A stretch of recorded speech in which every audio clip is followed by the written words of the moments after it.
आदित्यहृदयस्तोत्रम् ततो युद्धपरिश्रान्तं समरे चिन्तया स्थितं रावणं चाग्रतो दृष्ट्वा युद्धाय समुपस्थितं दैवतैश्च समागम्य द्रष्टुमभ्यागतो रणम् उपागम्याब्रवीत् रामम् अगस्त्यो भगवान् ऋषिः राम राम महाबाहो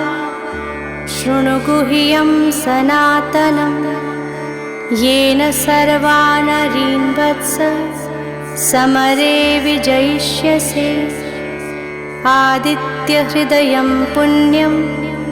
सर्वशत्रुविनाशनम् जयावहं जपं नित्यम् अक्षयं परमं शिवं सर्वमङ्गलमाङ्गल्यं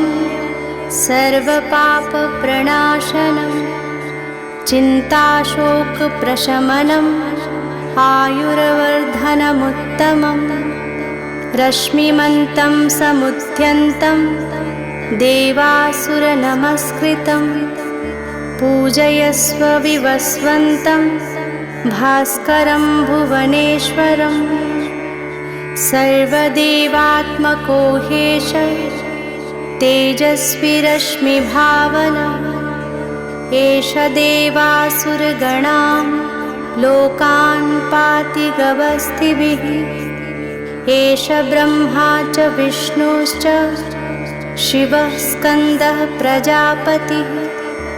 महेन्द्रो धनदः कालो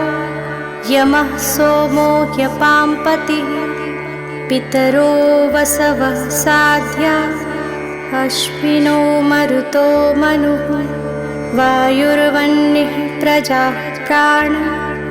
ऋतुकर्ता प्रभाकरः आदित्यः सविता सूर्यः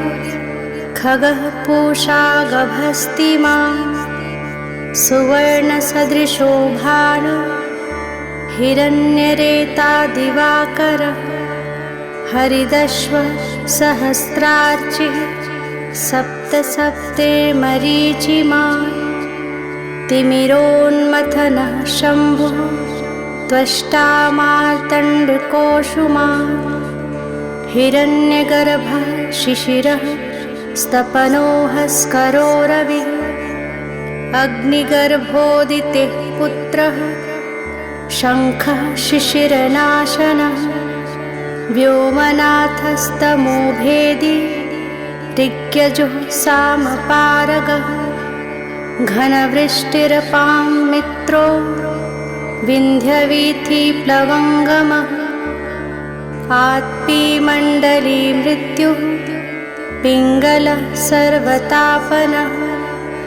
कविर्विश्वो महातेजा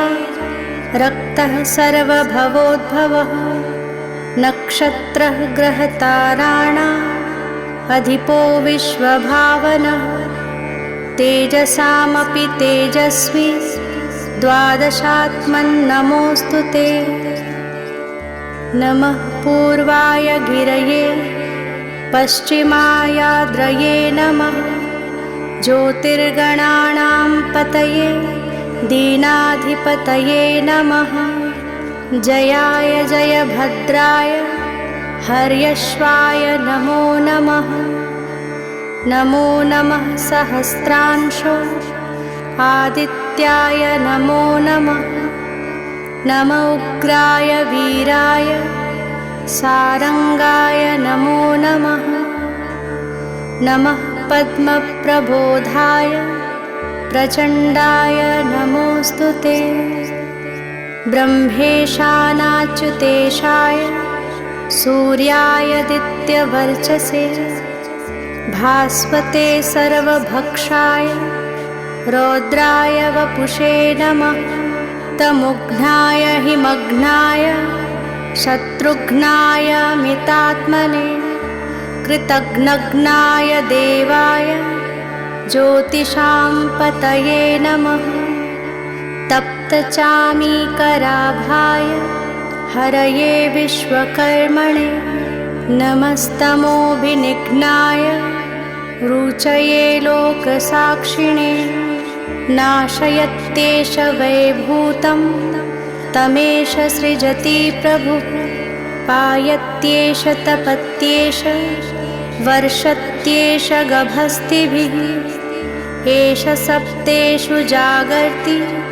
भूतेषु परिनिष्ठितः एष चैवाग्निहोत्रं च फलं चैवाग्निहोत्रिणां देवाश्च क्रतवश्चैव क्रतूनां फलमेव च यानि कृत्यानि लोकेषु सर्वेषु परमप्रभुः फलस्तुतिः एनमापत्सु कृत्स्रेषु कान्तारेषु भयेषु च कीर्तयन् पुरुषः कश्चिन् नावसीदति राघव पूजयस्वैनमेकाग्रो देवदेवं जगत्पतिम् एतत् त्रिगुणितं जप्त्वा युद्धेषु विजयिष्यसि अस्मिन् क्षणे महाबाहो रावणं त्वं जहिष्यसि एवमुक्त्वा ततोऽगस्त्यो जगाम स तथागतम् एतच्छ्रुत्वा महातेजा नष्टशोको भवत्तदा धारयामास सुप्रीतो राघवः प्रयतात्मवान् आदित्यं प्रेक्ष्य जप्त्वेदं परं हर्षमवाप्तवान् त्रिराचम्य शुचिर्भूत्वा धनुरादाय वीर्यवान् रावणं प्रेक्ष्य हृष्टात्मा जयार्थं समुपागमत् सर्वयत्नेन महता वृतस्तस्य वधे भवत् अथ रविरवदन् निरीक्ष्य रामं मुदितमनः परमं प्रहिष्यमाणः निशिचरपतिसंक्षयं विदित्वा सुरगणमध्ये गतो वचस्त्वरेति